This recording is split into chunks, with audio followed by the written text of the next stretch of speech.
سلام، من لیام. به کانال یوتیوب من خوش اومدید. توی ویدیو قبلی سعی کردم یه خورده راجع به تجربیاتم توی رشته مددکاری اجتماعی بهتون بگم. از بالا پاییناش، از اتفاقاتی که میفته توی این مسیر و علت اینکه من خیلی این رشته رو دوست داشتم و با عشق و علاقه شروعش کردم. اما حالا میخوام علت اصلی این که بیشتر ما مددکارای اجتماعی ترجیح میدیم شغل دیگه‌ای داشته باشیم بهتون بگم.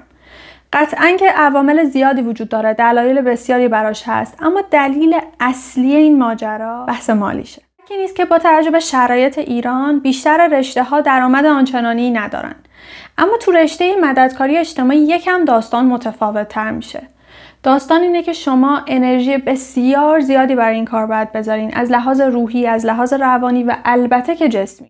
کار بسیار سنگینه، بسیار با روح و روان شما بازی میکنه، باید خیلی قوی باشین، اما در کنار اون هیچ آورده مالی نداره. مددکار اجتماعی در اکثر مواقع کف حقوق وزارتکاری رو دریافت میکنه. حالا شما تصور بکنید که فرسودگی شغلی بسیار بالا، فشار کاری بسیار بالا، اینکه گاهن شما توی این رشته تایم کاری مشخصی ندارین، مجبور میشین که گاهن شب، صبح خیلی زود و تایم های خارج از تایم اداریتون کار بکنید، اما دریافتی شما هیچی.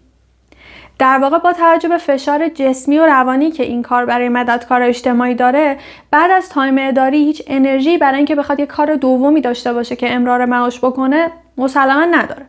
و همین باعث میشه که خیلی از مددکارای اجتماعی ترجیح بدن که کار دیگه‌ای بکنن که حداقل فشار کاری پایین‌تر باشه و حتی اگه ترجیح میدن که 2 تا شغل داشته باشن، انرژی اون شغل دوم رو هم داشته باشن. البته که این تمام ماجرا نیست. کار کردن با افرادی که مشکلات متعددی دارن، روحی، روانی، جسمی، مالی و آسیب‌هایی که دیدن، روحیه بسیار قوی. خیلی از مددکارای اجتماعی تو مسیر این کار احساس فرسودگی میکنن، احساس غم و اندوه میکنن و خیلی وقتا اون همزاد پنداریه، اون احساس نزدیکی به مراجعشون، احساس نزدیکی به اون مددجوشون انقدر عمیق میشه که با تمام وجودشون احساس میکنن بخشی از اون رنج شدن. از طرف دیگه خیلی طبیعیه با توجه به بحران‌هایی که توی جامعه وجود داره و مشکلاتی که هست، افراد سعی میکنن که با توجه به شرایط زندگی خودشون تمرکزشون رو روی حل و بهبود زندگی خودشون بذارن.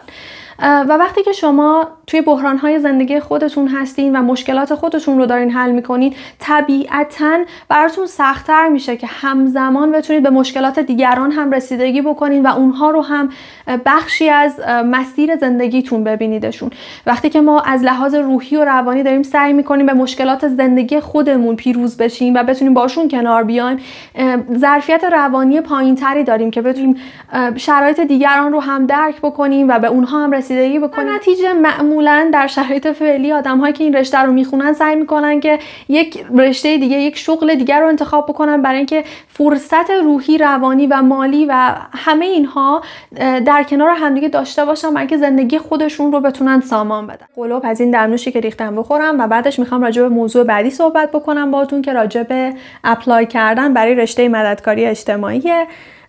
اگر که پادکست رواق رو گوش داده باشین، احتمالاً شراب ارغوانی رو زیاد شنیدین اسمش رو و احتمالاً باش آشنا هستین. اگر نه، بهتون خیلی توصیه میکنم که سراغ شراب ارغوانی برین که بسیار دلچسبه، بسیار آرامش بخشه و عجیب لذت بخش. بریم سراغ موضوع اپلای. من 16 سالم بود که اولین بار به مهاجرت فکر کردم. چرا؟ واقعا یادم نمیاد. تو اون دوران نه به این فکر میکردم که اوضاع ایران بد باشه، بحث کاری سخت باشه، به هیچ کدوم از این چیزا فکر نمیکردم. اما موضوع مهاجرت همیشه تو ذهنم. که کنکور قبول شدم، قبل از کنکور فکر میکردم که احتمالاً اگر کنکور دانشگاه خوبی قبول نشم، رشته خوبی قبول نشم، دیگه مهاجرت میکنم، میرم یه جای دیگه درس میخونم که دانشگاه دولتی قبول شدم. و خانواده‌ام گفتن که حالا که این فرصت رو داری که توی دانشگاه خوب درس بخونی، بذار درست تموم بشه و بعدش اقدام بکنی. واقعیتش اینه که موقع انتخاب رشته به این فاکتور دقت نکردم که آیا با این رشته راحت میشه مهاجرت کرد یا نه. اما الان میخوام بهتون بگم بعد از کلی سرچ کردن و تحقیق راجبش متوجه چه نکته مهمی شدم. مهاجرت کردن با رشته مددکاری اجتماعی اصلا کار سختی نیست، به شرط اینکه شما زبان اون کشور رو کامل مسلط باشین. اگر شما میخواین برین وارد خاک آلمان بشین و اونجا رشته مددکاری اجتماعی رو بخونید، اونجا کار بکنید، باید مثل یک نیتیو اسپیکر بتونید زبان آلمانی رو صحبت بکنید. در غیر این صورت نه توی دانشگاه میتونید موفق باشین، نه میتونید در حوزه کاریتون موفق باشین. اگر میخواین فرانسه برین، اگر میخواین اتریش برین، اگر میخواین هر کشور دیگه‌ای برین، زبان اون کشور بسیار مهمه. مهندسی رو بخواین باهاش مهاجرت بکنید، احتمال خیلی بیشتری وجود داره که شما با زبان انگلیسی تو هر کشوری بتونید موفق باشید، هم دانشگاه بتونید برین و هم بعدش بتونید وارد بازار کار بشین. اما رشته‌های علوم انسانی بیشترشون، حالا باز حسابداری یکم داستانش متفاوت‌تره، اما رشته‌های علوم انسانی که مثل مددکاری اجتماعی، روانشناسی، حقوق، شما نیاز دارین به اینتراکشن مداوم، یه ارتباط مداوم با آدم‌ها. حتما زبان اصلی اون کشور، یعنی حتی شما توی آلمان با زبان انگلیسی قطعا میتونید زندگی بکنید، میتونید با آدم‌ها حرف بزنید چون اونها هم زبان انگلیسی رو بلدن.